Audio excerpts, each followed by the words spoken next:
Hello and welcome to Shortlisted. Hope you all have an amazing day. In today's video, we are going to talk about 7 prototypes that were too insane to use. On number 7 is the Panjandrum. Built during World War II, the Panjandrum was a device consisting of 2 rocket-powered wheels that propelled a cart full of explosives between the wheels.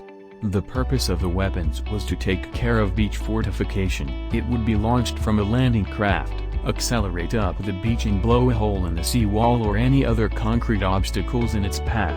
The only problem, once you pointed it towards the target and lit the fuse, it was up to fate as to where the thing actually went. Rockets that propelled it sometimes come loose and fly off in random directions. The launch of this was disastrous and it almost resulted in killing a crowd of VIP spectators. After this the project was abandoned.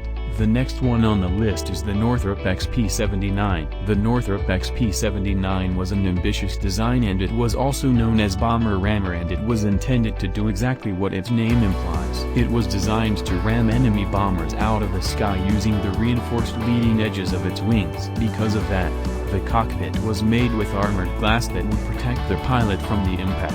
The XP-79 never got out of the testing stage, though not for the reason you probably think. During its first and only flight, the pilot lost control of the craft, entered an irrecoverable spin, and crashed. Harry Crosby, the test pilot, was killed when he was hit by the plane upon attempting an emergency exit.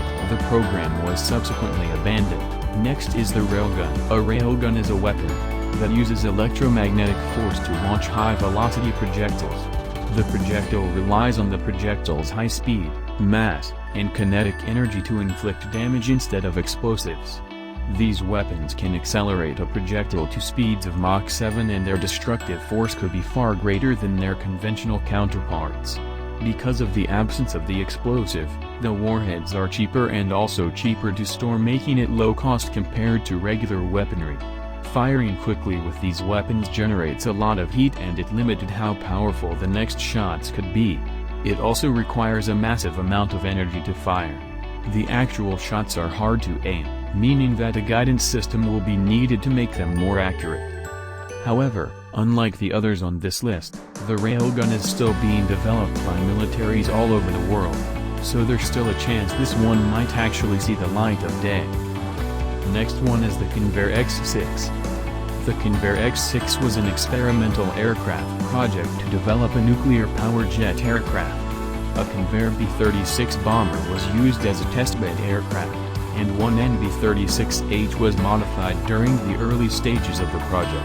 To protect the crew, 12 tons of rubber and lead would have been needed to shield the reactor, but the program was cancelled before the actual X6 and its nuclear reactor engines were completed. This project cost us $7 billion in all, which ran from 1946 to 1961. Because such aircraft's range would not have been limited by jet fuel, it was theorized that these nuclear-powered jets would be able to stay airborne for weeks. To protect the crew, 12 tons of rubber and lead would have been needed to shield the reactor. Next one is Project Babylon. Project Babylon was a space gun project commissioned by then Iraqi President Saddam Hussein. It involved building a series of super guns. The design was based on research from the 1960s Project HARP led by the Canadian artillery expert Gerald Bull. The gun would have used a 156-meter, 512 feet, barrel to launch projectiles farther than the Scud missiles he already possessed. The gun was so big and heavy that it would have had to be mounted into the side of a hill, making it impossible to aim. Its huge size would have also made it an easy target. The project began in 1988, it was halted in 1990 after Bull was assassinated, and parts of the superguns were seized in transit around Europe. The components that remained in Iraq were destroyed by the United Nations after the 1991 Persian Gulf War. The next one is the SLAM or Supersonic Low Altitude Missile. The Supersonic Low Altitude Missile, SLAM, was a weapon that is insane even by the standards of an article about crazy weapons. It was conceived around 1955 and cancelled in 1964 as an unmanned nuclear-powered ramjet capable of delivering thermonuclear warheads deep into enemy territory. SLAM is a nuclear-powered ramjet that would heat air rammed into the missile as it flew, which would theoretically give it unlimited range. While the missile itself would carry a single nuclear warhead, it was also designed to carry multiple smaller nuclear bombs. Once on final approach to its target, it would rain down its nuclear payload before the missile itself detonated at its final destination. The development of ICBMs in the 1950s rendered the concept of SLAMs obsolete. Advances in defensive ground radar also made the strategy of low-altitude evasion ineffective. Although it never proceeded beyond the initial design and testing phase before being declared obsolete, the design contains several radical innovations as a nuclear delivery system. And the next one is the Boeing UAL. Since the rise of the ballistic missile, countries have scrambled to come up with a way to protect themselves from these weapons, and the Boeing UAL was America's answer to the problem.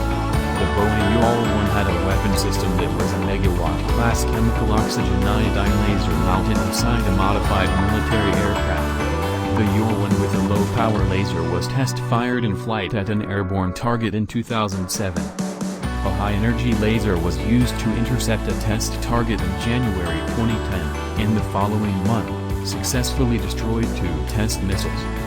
But funding for the program was cut in 2010 and the program was cancelled in December 2011, as the laser was expensive and required a huge amount of electricity to operate.